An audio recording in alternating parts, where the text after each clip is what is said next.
Bueno, muy buenas tardes, muy buenos días, muy buenas noches, en cualquier lugar al que podamos estar llegando. En esta ocasión, y por ser la terminación del año 2010, y al llegar al programa número 50, tenemos aquí como invitado a uno de los padrinos del programa, que nos hizo favor de participar en el primero y posteriormente en otro programa más. Es el doctor Sergio Peregrina González, a quien pues nos conocemos de toda la vida y a quien le guardo un respeto y una admiración por todo su trabajo. Sergio, ¿cómo te va? Bien, muchas gracias y gracias por invitarme a tu programa.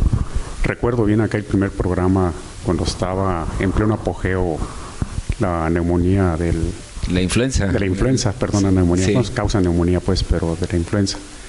Y ahora es un placer volver a estar aquí, en donde me permita tratar de llevar a ustedes una visión de lo que es la institución que actualmente represento como presidente. Bueno, tú te adelantaste y quiero comentarle pues que Sergio es una parte muy importante, es un puntal, es el presidente de la Federación Mexicana de Radiología e Imagen, pero además es expresidente del Consejo Nacional de Certificación en Radiología. Esto es una cosa de demasiada importancia, porque en este momento la gente que hace radiología en el país, los que están certificados, muchos de ellos están certificados con la firma del doctor Peregrina. La Federación Mexicana de Radiología e Imagen pues debe de tener una historia muy, muy interesante, a la cual me voy a permitir preguntarle cómo ha sido todo el desarrollo de la federación. Sí,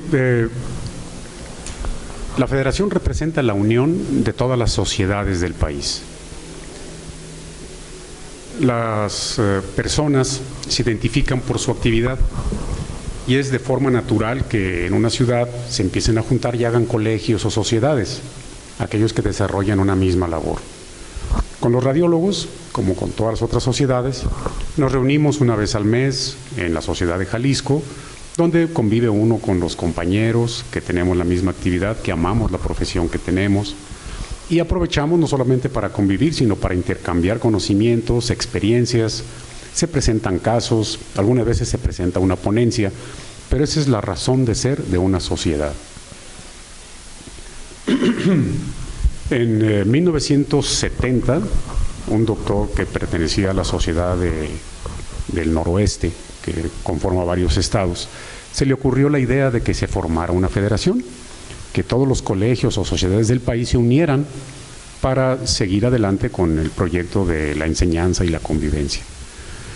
Y fue en 1973 que se aprobó en la ciudad de Puebla el realizar una federación. En ese tiempo existían solamente 8 colegios o sociedades, que eran muy pocas, 5 de ellas representando una entidad específica, como la mexicana, que representa al Distrito Federal, la de Jalisco, la de Monterrey, la de Puebla, y otras 3 que conformaban una serie de estados, que se llamaban la del Noroeste, la del Sureste y la del Centro, que por tener pocos agremiados, se reunían entre ellos para formar un colegio o sociedad. Y fue el 23 de noviembre, aquí en la ciudad de Guadalajara, donde se le da la formalización y es el nacimiento de la Federación Mexicana de Radiología en 1974. En 1974, ¿sí? Estamos hablando ya pues de casi de 30, 40 años, sí, de 37 es. años. Sí. Y esto, escuchándote como ha sido la formación de todos los colegios y todas las confederaciones y federaciones, y que a veces la unión de todos estos tipos de diferentes maneras de pensar, porque al final de cuentas así es, cuesta mucho trabajo. Pero esa es una de las virtudes que se tienen al formar esto, porque no cabe duda que el escuchar las experiencias, y en este caso sí basado en evidencias de cada uno de los participantes, pues va dejando muchas posibilidades de alternativas en los diagnósticos a través de de la orden diagnóstica, pues, que es hacer la radiología y la imagenología, y que además en la actualidad pues ya parece uno que está en las naves espaciales, porque tiene una figura muy amplia y ahora es un apoyo grandísimo para los diagnósticos. En el 74 se forma. En ese momento estaban ¿cuántos colegios, cuántas sociedades? 8. 8 exclusivamente. Actualmente somos 33. Y se fue esto generando un crecimiento paulatino. ¿Cómo ha sido todo el desarrollo de esto? Después del 74, que se forma, ya queda constituida la federación, se hace el primer Congreso Nacional en 75 en la ciudad de Mérida, con las 8 sociedades. Y fue aquello muy bonito, causó una impresión importante en todas las sociedades que participaron, porque fue por primera vez que a nivel nacional nos empezamos a conocer entre los radiólogos. Jalisco conoce a sus locales, igual el DF o Chihuahua o cualquier otro estado, pero la federación permitió conocer a radiólogos muy valiosos de lugares apartados, que hacían un buen trabajo, que tenían un buen nivel académico, pero que solo se conocía en su estado. Entonces la federación permitió una apertura de conocernos a nivel nacional, dónde se hace tal cosa, dónde se hace tal otra, y saber que existe gente valiosa fuera en aquel tiempo nada más del DF, que eran los únicos que se consideraban como los puntales de la radiología. Entonces esto permitió una visión más panorámica de cómo se llevaba a cabo la radiología en el país. Fíjate, Sergio, mientras estás hablando estaba yo recordando muchas cosas y imposible pensar que hace 30 y tantos años pudiera haber un medio de comunicación como este en el que estamos ahora, donde permite que tengas tú la opción de poderte conectar con cualquier parte del mundo en vivo. Muchas veces puedes estar hablando con cualquier lugar en el mundo ya a través de este medio. Pero ahora con esto que mencionas, y que se sacan las experiencias de gente muy valiosa que existe en todas las partes del país, qué importante es el darse a conocer bajo esta estructura, porque mucho de esa gente se ha formado de una forma autodidacta también. O sea, a pesar de que posteriormente, después de hacer su residencia y tener la especialidad, muchos se han ido orientando hacia determinadas cosas, pero ya en forma autodidacta, por la forma de que no tienen otra opción de hacer más estudios en otros lados, ¿o no es así? Bueno, la historia de la radiología en México, creo que es como en todo el mundo. Los primeros radiólogos que surgen aquí desde a principios del siglo son autodidactas. Compran un equipo de rayos X, empiezan a hacer estudios, empiezan a leer las primeras publicaciones que se hacen a nivel mundial, pero sin una formación académica específica. Lo interesante es que en el 70, cuando se empieza a gestar la posibilidad de la federación, de las 8 sociedades, la gran mayoría ya fueron entrenados en Estados Unidos, hicieron estudios de radiología en los Estados Unidos. Entonces vienen con otra visión a México. Y ellos son los que principalmente estimulan este tipo de desarrollo. Ya para entonces ya existían las instituciones de posgrado para radiología en México, muy limitadas, porque había pocas posibilidades en el país. Casi todos los que lo hicimos en el país teníamos que ir a la Ciudad de México para entrenarnos. Pero anteriormente, gran mayoría de ellos fueron autodidactas. Sergio, te voy a preguntar, me llama la atención que se hable de que la mayoría de los médicos venían preparados de los Estados Unidos. Si tú recuerdas la historia de la medicina cuando nosotros estudiamos, pues es una historia de la medicina romántica, porque sí, la mayoría de los maestros pues eran formados en Europa más que en Estados Unidos.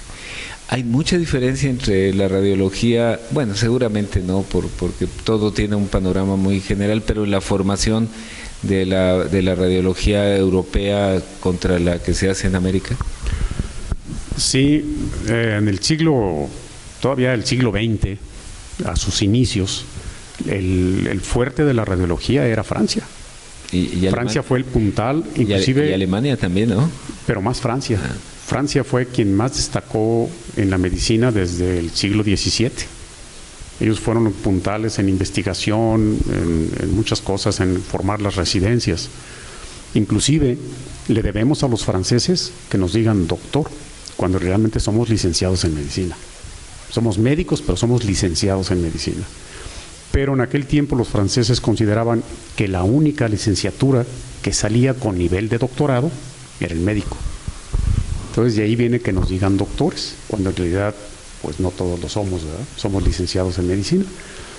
Y después de la Segunda Guerra Mundial, Europa destruida, Estados Unidos adquiere un potencial increíble y de ahí renace se forma esa fuerza de la medicina americana, con mucho dinero, con mucha investigación, y se vuelven los pioneros.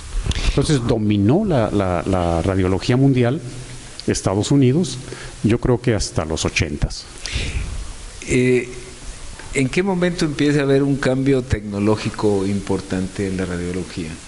Si estás hablando de que en los años, como se está formando, sí. y yo me acuerdo haber leído en alguna ocasión que llevaban unos bulbos muy grandotes para tomar las placas, ¿no? ¿Así era en un principio? Sí, eran unos tubos de rayos X hermosos, sí, en forma de esfera, que fueron famosos por su resistencia. Eso es muy interesante. Todavía en la Segunda Guerra Mundial llevaban unos aparatos portátiles hechos por los alemanes, de marca Siemens, que los encontraron perdidos en el desierto, después todavía funcionando. Eran tubos de rayos X que duraban años y años. En cambio, los actuales se nos acaban en unos meses con unos costos altísimos, donde entra ya pues la cosa comercial de que tienen que mover y renovar esas estructuras. Pero los rayos X permanecieron como el instrumento fundamental de la radiología hasta los 70s. Curiosamente son los europeos los que ingresan las nuevas tecnologías. Después de la Segunda Guerra Mundial, con los desechos de los aparatos del sonar para detectar barcos y submarinos, un francés empezó a practicar metiendo a un paciente dentro de una tina y mandando señales de ultrasonido para obtener, con el eco de ese sonido de regreso, formar imágenes. Y de ahí viene pues el nacimiento del ultrasonido diagnóstico. ¿Y por qué se le llama ultrasonido? ¿Precisamente por eso? No, es ultrasonido porque usa frecuencias ultrasónicas, ¿sí? Usamos desde 3 MHz hasta 17 MHz. O sea, eso es ondas de ultrasonido, como son dependiendo de la longitud de onda, ¿no? ¿Y eso se transforma en una imagen? Sí, el sonido viaja a través del aire, que es muy lento, porque no se compacta, a 360 metros por segundo. En el agua, el sonido viaja a 1500 metros por segundo. Entonces la velocidad es enorme. El tejido humano, que es fundamentalmente agua en un alto porcentaje, el sonido viaja muy bien en los tejidos compactos. Donde hay aire, el cambio de velocidad tan enorme, de 1500 a 300 metros, produce un fenómeno que se llama impedancia. Llega el sonido, se retacha y ya no puede seguir más adelante. Entonces el sonido viaja en forma lineal mientras el material transmisor sea homogéneo. Por ejemplo, una onda de sonido en el agua puede viajar miles de kilómetros sin perder mucha fuerza. Por eso las ballenas y los delfines se pueden comunicar a miles de kilómetros en el mar. Pero donde haya una pequeña variación en la densidad del tejido, parte del tejido penetra y parte del tejido se regresa en forma de eco. Ahora que estabas diciendo lo de las ballenas y los delfines, se llama el sonar, ¿verdad? Así es, el sonar. Entonces, yo recuerdo, hacía algún experimento que puede ser muy parecido con esto, porque si uno estaba en una alberca y dejaban caer una moneda, uno lo escuchaba, Eso era el sonido. Así es el sonido que viaja a través del agua. Esa es la transmisión. Y era como una cosa muy curiosa que se oía, pues tú estabas en una alberca y se oía si alguien tiraba una moneda. Yo no sabía eso. Lo interesante es que al viajar el sonido por el tejido, en cuanto encuentre cualquier cosa que tenga otra densidad, regresa parte en forma de eco. Entonces viajas por el hígado, en cuanto llegue con una vena, o con un tumor, o con un proceso inflamatorio, cambia la transmisión y te regresa parte del sonido en forma de eco. Entonces la computadora con eso reconstruye una imagen. Por lo que me estás diciendo, y esto hasta me tartamudeé un poquito porque me parece que es un cambio muy, muy importante, el uso del sonido como parte diagnóstica, porque así es el ultrasonido, o como esto, tiene muchos cambios en relación con lo que es la radiología tradicional, siendo que la otra tiene que transmitirse a través de unas ondas que son... Explícanos eso para que nos quede más o menos el claro. Cambio fue brutal. Yo todavía en las primeras fases de mi entrenamiento como radiólogo no existían más que los rayos X, era lo que hacíamos los radiólogos. Se utiliza un tubo de rayos X con un tubo al vacío que produce una serie de electrones a nivel del ánodo, y el cátodo, que es la parte metálica, tiene una diferencia de potencial. Entonces llega el electrón, choca contra el metal, y al aniquilarse el electrón produce rayos X. Esos rayos X se focalizan hacia un área y esto atraviesa los tejidos. Y igual el rayo va atravesando los tejidos del cuerpo, donde es muy denso los absorbe, donde no hay mucha densidad como los pulmones o el aire intestinal, casi no absorbe radiación y eso penetra mucho. Eso nos da una serie de tono de grises en las radiografías. Las zonas muy densas como el hueso o las vísceras sólidas se ven blancas, mientras que el aire se ve negro. ¿Por qué? Porque reveló la placa, porque los rayos pasaron prácticamente sin desviarse. Pero eso era nuestro elemento. Nos acompañábamos de cosas como la angiografía, que era meter un catéter por la arteria, inyectar una sustancia que no pasaban los rayos X, entonces se veía blanca, para ver las arterias, las venas, y ahí detectar vasos tumorales, pero era toda una aventura. La angiografía se sigue usando, pero por ejemplo te digo, como un absceso hepático. El absceso hepático, pues que formaba un hueco en el hígado al necrosar el tejido, ¿cómo lo veíamos? Como el agua, el líquido que se forma de la necrosis de un absceso, tiene casi la misma densidad que el parénquima hepático. Entonces, en una radiografía tú no puedes discernir esa diferencia de tejidos.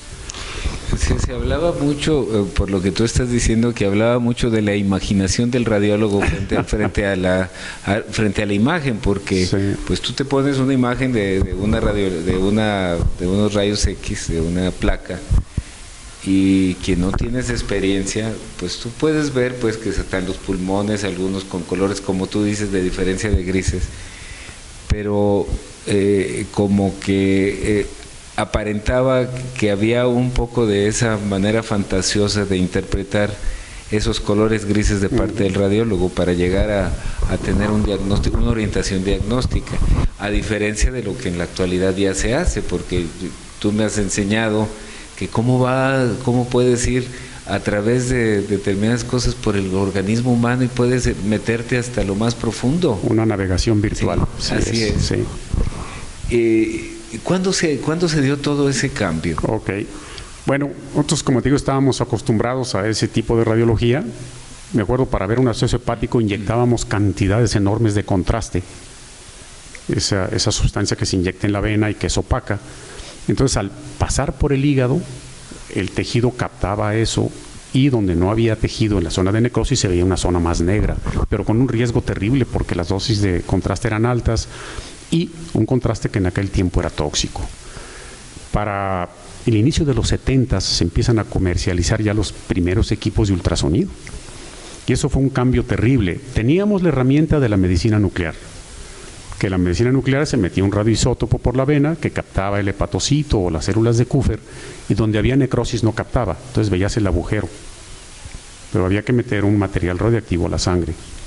Para tratar de traducir un poquito lo que dijiste, porque nos ve mucha gente de que no son médicos. El hablar del hepatocito son las células hepáticas. Las células que forman el hígado. Sí. Las células que van formando, y entonces quiere decir que a la hora que esas células estaban dañadas o se habían perdido por dañado totalmente, ahí es donde aparecía más el color diferente. Exacto, de esto. Entonces ayudaba permitía pues el diagnóstico. Así es.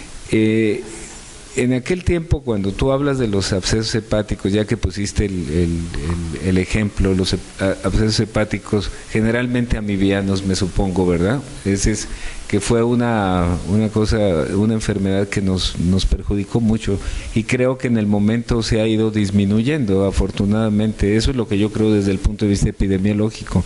¿Tú lo has seguido viendo con alguna frecuencia? Extremadamente raro. Ya es raro, ¿verdad? Puedo decir que en los 70s, en los departamentos de imagen, no había semana que no viéramos 2, 3 casos de abscesos hepáticos. Yo no sé si la cepa perdió virulencia o cosa, porque yo pienso que la cosa de salubridad sigue casi igual en muchas cosas.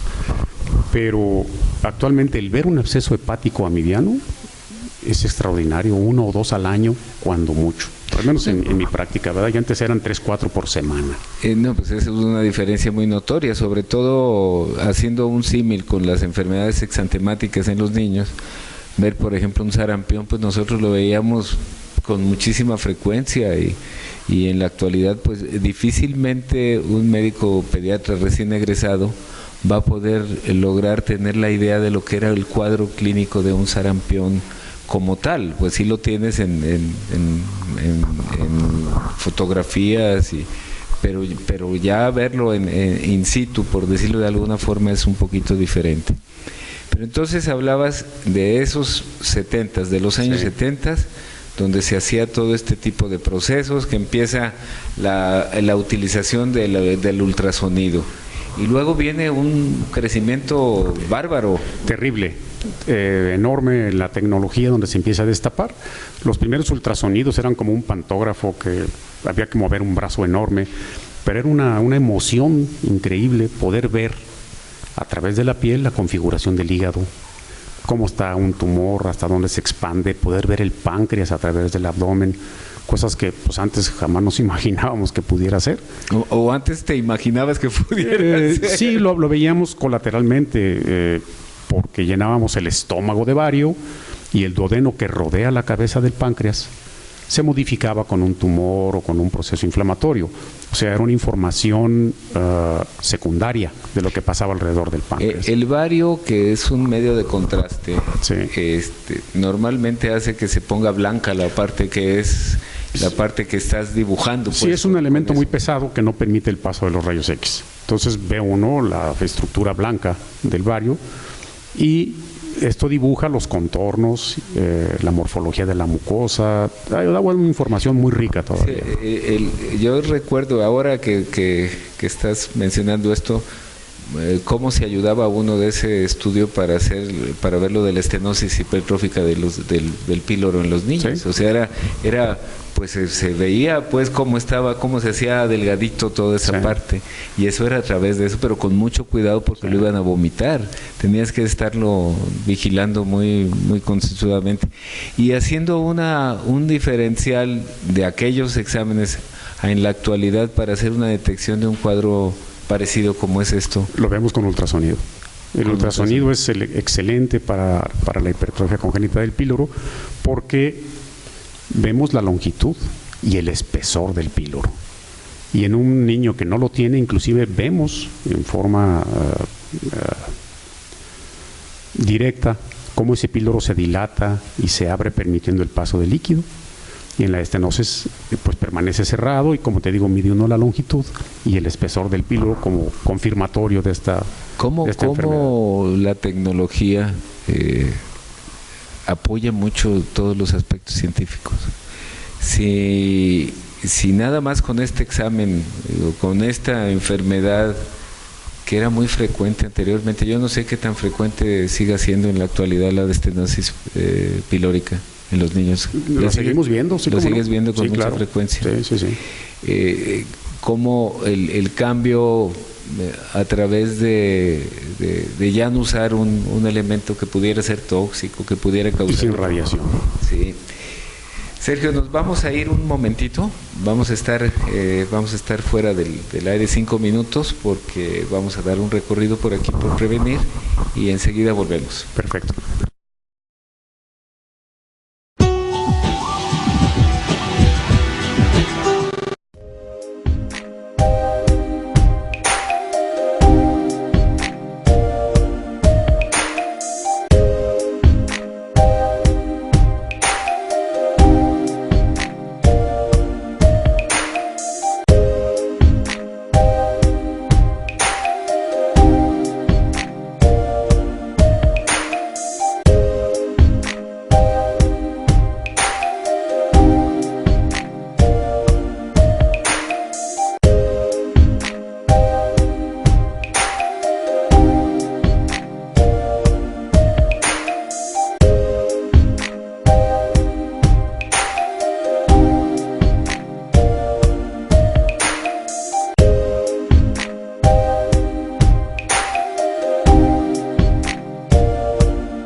Bueno, pues ahora ya continuamos con esta segunda parte del programa número 50. Es un programa, realmente es una satisfacción muy grande llegar a 50 programas y con gente con tanta experiencia como tú, que nos está dejando una experiencia muy grata para todos nuestros cibernautas.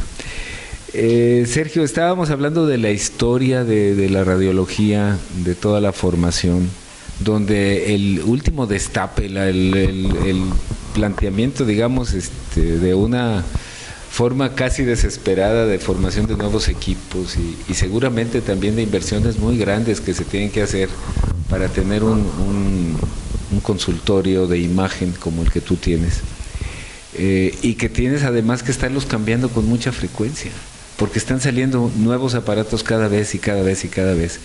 ¿Cómo la sociedad o cómo la Federación Mexicana de Radiología concibe todas estas cosas? En situaciones económicas también difíciles, porque ¿cómo es que se manejan estas cosas?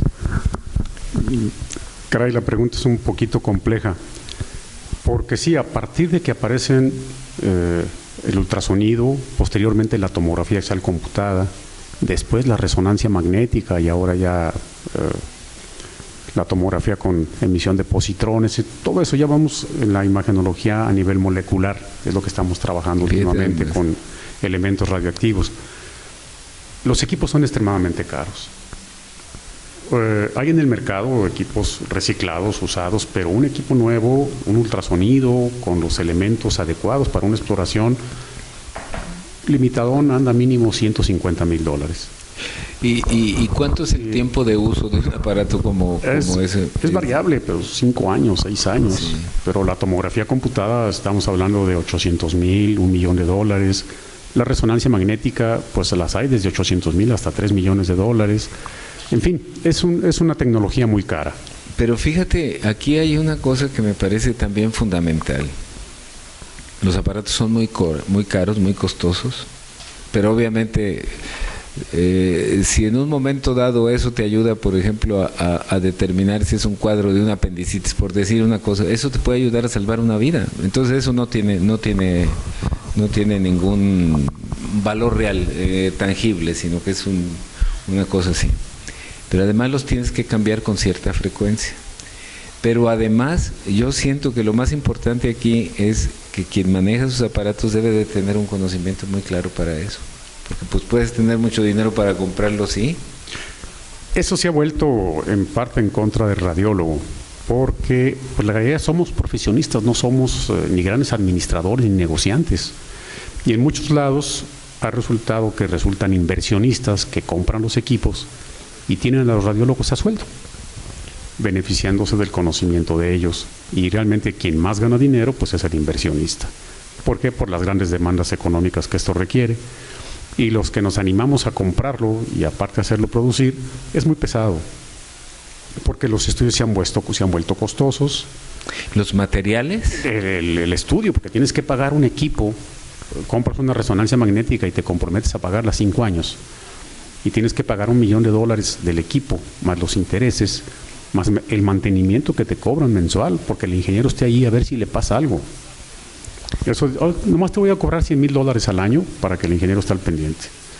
Y si es un equipo de tomografía computada, se te funde el tubo cuesta entre $18,000 y $30,000 dependiendo del equipo. Caray.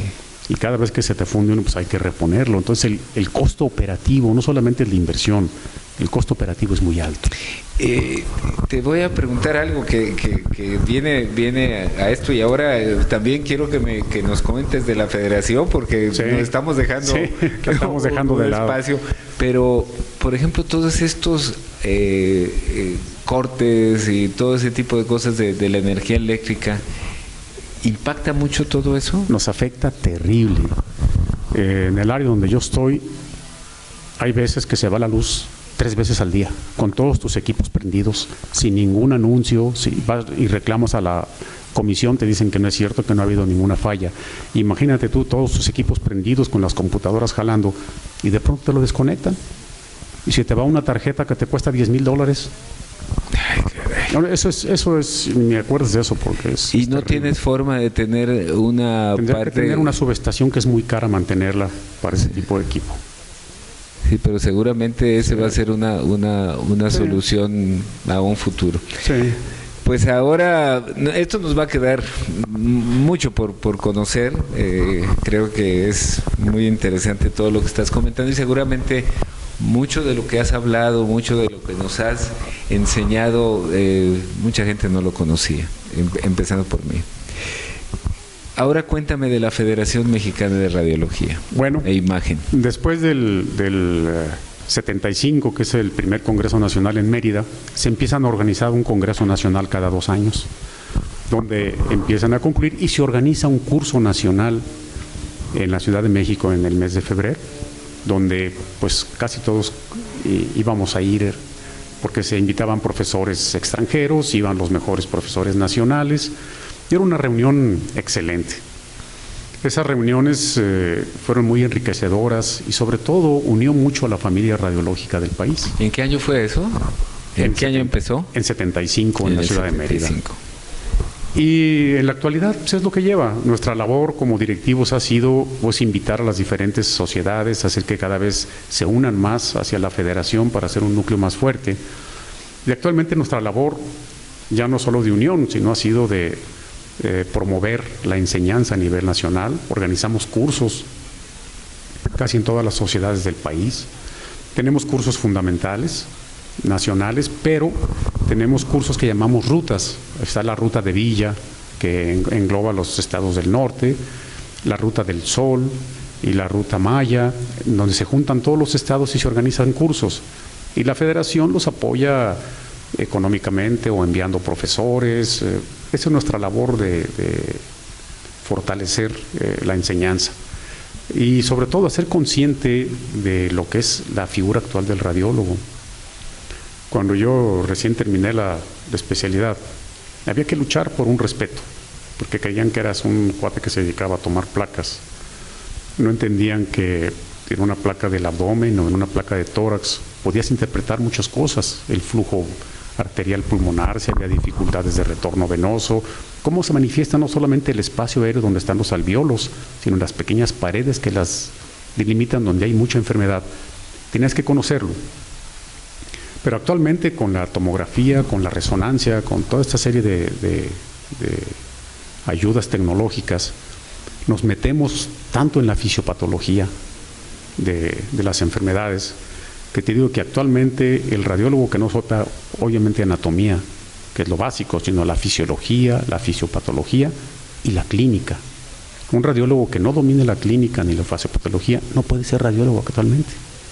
Las imágenes de resonancia magnética te muestran con un dinamismo increíble las patologías, cómo el hígado puede cambiar por tal enfermedad, y tienes que correlacionarlo con la clínica, con la fisiopatología. Se ha vuelto altamente demandante. Este año, por fin de luchar contra las autoridades, logramos que la especialidad tenga un año más, hacer un cuarto año de radiología, porque la cantidad de tecnología que tenemos que dominar y de ya prácticamente hacer subespecialidades. Fíjate que hace unos programas estuvo por aquí con nosotros el doctor Luis Eduardo Ruesga, que es cirujano gastroenterólogo, y nos estuvo mostrando mucho de la cirugía endoscópica. Y yo creo que todas las especialidades han tenido también un despliegue tan grande como este. Y no deja de haber también gente que no está muy preparada para hacer cosas y lo hace. Pues también eso trae alguna problemática también posterior con esto. Desde el punto de vista de los, digamos, cómo actúa la federación, o sea, los agremiados en la federación tienen de alguna forma que pasar primero por la certificación anterior. ¿Así es? No. Actualmente lo que antes teníamos todos los federados eran socios. Ahora los socios de la federación son las instituciones locales. O sea, somos 33 colegios y sociedades en el país y esos son los socios de la federación. Cada sociedad tiene sus agremiados. ¿Sí? Y ya cada sociedad pone las condiciones para que se agreguen a su sociedad. La cuestión de reconocimiento académica le corresponde al Consejo Mexicano de Radiología e Imagen, que es quien se encarga de certificar los conocimientos de los especialistas. Esto es parecido al board en Estados Unidos. Sí. Okay, ya te recibiste, sí, pero déjame ver tu nivel de conocimientos para ver si apruebas por lo menos un mínimo aceptable para que ejerzas tu labor. Y en este panorama, en este mundo de la radiología nacional, es que es radiología, imagen y ¿qué más? Porque actualmente le decimos radiología e imagen. Porque aquí lo que me parece es que debe de haber una confusión y la verdad es que es ir de la mano en el diagnóstico de la gente. O sea, tú clínico tienes una idea clínica del por qué puede ser esto, No estás esperando que el radiólogo te diga qué diagnóstico es, pero sí que la orientación diagnóstica puede servir para esto, que en un momento dado el radiólogo pueda orientar también de alguna forma y decir, oye, fíjate que lo que tú me estás diciendo a lo mejor no es porque me está pasando esta figura aquí clínicamente, me parece que pudiera ser otra cosa. Eso ha cambiado un poco. ¿No es así? Yo te voy a decir que así ha sido siempre, porque el clínico es el dueño del paciente. ¿Sí? No, el líder, digamos, o era. No, es el dueño del paciente. Él le va a tratar y con él va a regresar. Pero en un porcentaje importante de casos, nosotros hacemos el diagnóstico. Tú tienes una idea y te lo confirmamos o te lo descartamos. Pero no te digo que siempre. Pero también orientas hacia lo que es. Claro, claro. En una lesión hepática yo te puedo decir si es un absceso o es un tumor. Y con una buena posibilidad de decirte qué estirpe de tumor es el que está actuando. Claro, tiene que estar el patólogo, pero por su comportamiento te puedo orientar a que puede ser tal o cual cosa. Igual a nivel renal o pulmonar y a nivel cerebral. Mira, por este comportamiento te puedo decir seguro si es un meningioma o es un glioma. Y si es un glioma, posiblemente qué variedad y qué extensión. Fíjate, eso es lo que hace actualmente la imagen. ¿Y eso no era antes? No, pues claro que no. Por eso te digo que ahora tienen que conocer la fisiopatología en forma importante y la clínica para poder emitir un diagnóstico. Y además, a ver, de pronto tú puedes explicarme esto, pero pues ahora hay muchas enfermedades que anteriormente no se conocían. Yo no digo que no existían, sino que no se conocían.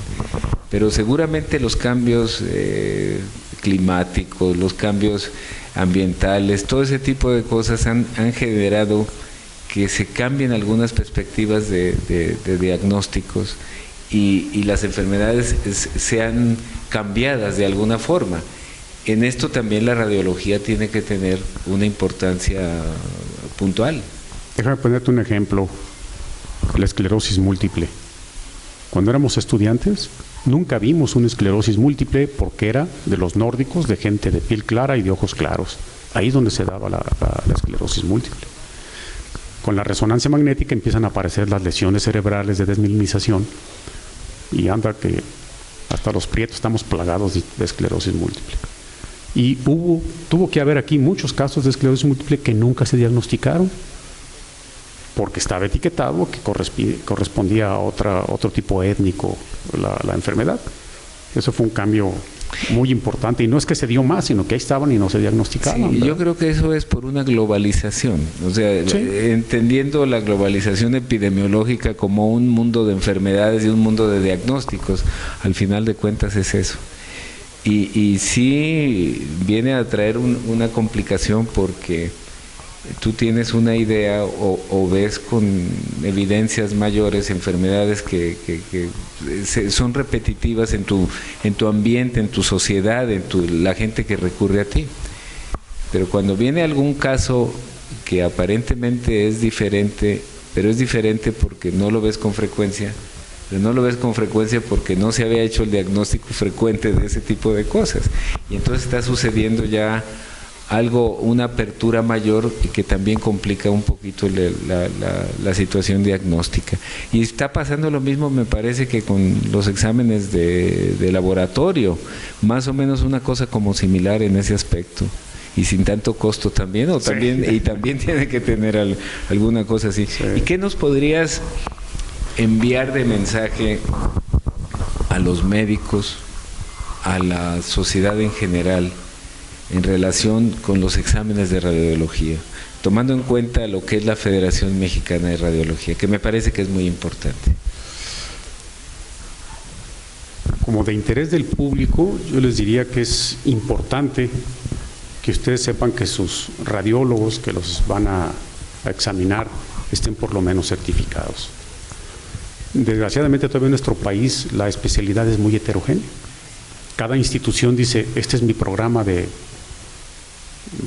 especialidad y yo lo hago y ahí sale el muchacho.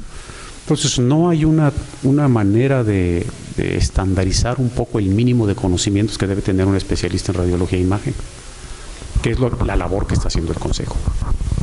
El Consejo hace una serie de exámenes.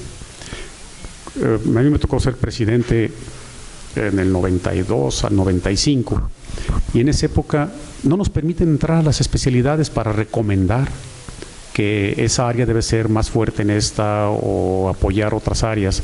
Entonces lo que se nos ocurrió es empezar a examinar a los residentes desde el primer año.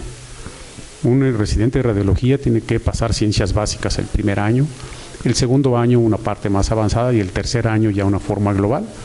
Tiene que aprobar esos exámenes durante los 3 años para que puedan tener derecho a presentar el examen del consejo. Ahora van a ser 4. Así es. Entonces, una vez que sale el muchacho, tiene que presentar un examen escrito y si lo aprueba, pasa a un examen oral con 7 sinodales. Tiene que aprobar eso para que se le considere certificado por el Consejo. El Consejo Mexicano, todos los consejos están avalados por las academias, la Academia Nacional de Medicina y la Academia Nacional de Cirugía, que son los que a final de cuentas emiten un certificado de conocimiento. Fíjate, ahorita que mencionas que los muchachos o muchachas que están haciendo la residencia, desde el primer año tienen que irse examinando. Yo veo que el pronóstico de un muchacho que hace unos estudios radiológicos y después que a la hora de que terminare su examen, ya su certificación, y se va a enfrentar con un mundo muy complicado porque pues se requiere mucho dinero para tener un gabinete radiológico y de imagen, o sea, un consultorio con esas condiciones. Y entonces ahí puede suceder lo que estabas mencionando. ¿Ahí sí hay una participación grupal en la federación con los radiólogos? No, porque no es posible participar individualmente en las posibilidades o los intereses económicos de cada quien. Los radiólogos salidos pues buscan las instituciones o los hospitales privados donde les pueden dar trabajo, que afortunadamente cada vez están mejor pagados. El radiólogo se ha vuelto un elemento casi indispensable en cualquier sitio donde se haga medicina por el manejo de los equipos. Y dentro de todos los equipos estos que mencionas, porque también eso es importante conocer, de los equipos de vanguardia, digamos de la última generación en equipos de tercera dimensión, de cuarta dimensión, ¿en qué lugar está México? No estamos tan mal, lo que pasa es que no son muchos los sitios que tienen la tecnología de punta, pero en lo que nos quedamos un poquito es en la posibilidad de un examen masivo, porque la gente no los puede pagar. Sí. Por ejemplo, en Alemania han hasta querido hacer de la mamografía, que la resonancia sea el examen de inicio, por su gran potencial para diagnosticar, pero el estudio antes de hacer la mamografía. Sí. Pero no ha sido muy aceptado, ¿no? Actualmente los equipos nuevos de digitalización de la mama, el ultrasonido, resuelven la gran mayoría de los problemas del tumor mamario. Y aún así, estamos limitados en cuanto a una población amplia de tecnología. La tecnología existe, pero muy focalizada. Te voy a hacer una última pregunta porque el tiempo ya se nos está acabando, desgraciadamente. Como siempre me quedo a la mitad yo de todas estas cosas. Pero ahorita que tocas lo de las mamografías, creo que el planteamiento actual de conocimiento de que epidemiológicamente es un cáncer muy frecuente, y en alguna ocasión ya tuvimos una oportunidad de tener un programa sobre eso, acompañado de, ¿te acuerdas? Estuvo el doctor Horacio con nosotros. Uh-huh.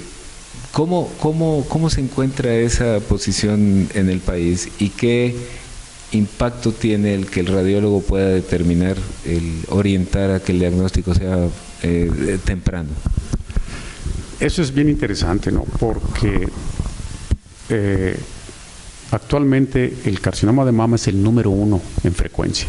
En Jalisco es el número 1, más que el carcinoma cervicuterino. Ahorita es el carcinoma más frecuente de la mujer. Pasan ahí cosas interesantes. Es indudable que ha aumentado la frecuencia, pero también ha aumentado la detección temprana. Actualmente diagnosticamos carcinoma in situ. No sabemos si el carcinoma in situ vaya a progresar realmente a un carcinoma invasor o no. ¿Cuántos de esos se quedaron ahí? Y ahora vemos más, pasa como con la próstata, hacemos las biopsias y encontramos carcinomas pequeñitos, bien localizados, que posiblemente nunca fueran a progresar, pero ya una vez diagnosticado hay que tratarlo. El hecho de decir un carcinoma in situ, es decir, muy localizado y que todavía no ha tenido un crecimiento hacia otros órganos. Que crece dentro de un conductito de la leche y todavía no se sale al tejido adyacente, que todavía no se vuelve invasor. Y en ese momento es un momento que seguramente puede ser lógico para hacer porque es curativo. Sí. Entonces la mamografía antes era para diagnosticar bolas, ahora es para diagnosticar tumores menores de 5 a 6 milímetros, donde la cirugía es curativa. Fíjate, tú acabas de mencionar el cáncer cérvico-uterino como segunda causa, y hay una vacuna para prevenirlo. Sí. O sea, mientras aquí es todavía mucho más creo que todavía no hay nada que hacer frente a lo del cáncer mamario, el cáncer de mama, porque seguramente las causas, no sé cuántas serán, ¿son múltiples? Bueno, estadísticamente se habla de un montón de cosas, ¿verdad? Sí. De la alimentación, el tabaquismo, el alcoholismo, todo ese tipo de cosas que pueden favorecer estadísticamente el crecimiento. A mí el que más me parece interesante es la interacción de la insulina en los receptores tumorales, que ese sí se podía prevenir y que va directamente a las pacientes con sobrepeso. En las pacientes sobrepeso se modifica la actividad de la insulina y favorece el desarrollo de un cáncer mamario. Entonces la obesidad sí es un factor importante. Esto que tú estás mencionando va también de la mano de que un examen de radiología y seguramente de todos estos estudios que se tienen que hacer, tiene que estar manejado por una gente que sepa manejarlo, una gente que lo sepa desarrollar, que lo sepa interpretar, porque muchas veces por ahí se encuentran en el camino algunas cosas que no son las más correctas, ¿verdad? Ese es un problemón, porque por lo más fácil es comprar un equipo de mamografía y ponerte a hacerlas. Sí. Actualmente el leer una mamografía requiere de un entrenamiento importante. Inclusive el Consejo formó ya una calificación agregada en mama. Para aquellos que quieran hacer este procedimiento, se sometan a un examen y se les da un certificado, que casi nadie lo tiene. ¿Es como una subespecialidad? Como una subespecialidad. Lo interesante de esto es que todavía hay tanta desinformación. Todavía hay ginecólogos que le aconsejan a sus pacientes que no se hagan la mamografía, o que se la hagan cada 4 años, que porque es mucha dosis de radiación. Eso ya pasó a la historia. Hace todavía 20 años las dosis eran altas y había que tener cuidado. Actualmente la dosis para una mamografía está perfectamente dentro de los límites aceptables al año. ¿Por qué debe ser cada año después de los 40? Porque viene una paciente el día de hoy, está sana, y si mañana empezara a desarrollar un cáncer, el 90% al año, si lo detectamos, está en fase de curación total. Pues es que eso es a los 2 años baja terriblemente al 60%. Claro. Esas son las cosas tan importantes, sobre todo no solo en hacerse el examen, sino en poderlo interpretar adecuadamente. Además, por último, para decirte que uno de nuestros choques es que ya me palparon y no tengo nada. Es que nuestro trabajo es tratar de detectarlo antes de que sea palpable. Esa es la misión actualmente de la mamografía. No, y aquí eso tiene que estar en suma con muchas otras cosas, como el autoexamen, como muchos otros factores que también son influenciables. Y seguramente lo que acabas de mencionar del sobrepeso, qué importante es, porque si México está en unos niveles de obesidad tan marcados, seguramente esto tiene una coparticipación directa, como tú lo estás mencionando, igual como la diabetes. Entonces, tristemente todo es una cosa que se va conjugando y que se va sumando con esto, y obviamente que en algunas ocasiones también la mala práctica en relación a esto también es parte fundamental para esto. Pues Sergio, estamos terminando el 2010 con este programa tan agradable, tan lleno de experiencias, tan lleno de conocimientos para la sociedad, y pues el año que entra vas a tener que estar en varias ocasiones con nosotros. Te agradezco muchísimo que nos hayas acompañado y pues un saludo muy afectuoso para todas aquellas personas que constantemente nos están viendo y las que tampoco nos ven constantemente, para aquellos que nos ven por primera vez. Y quisiera mencionar que pues doy gracias a mi hijo, a Juan Pablo, que nos está llevando por el camino de las nuevas coproducciones para seguir adelante y llegar pues a más de los 45 países que hemos llegado. Muchísimas gracias y feliz Navidades y feliz Año Nuevo.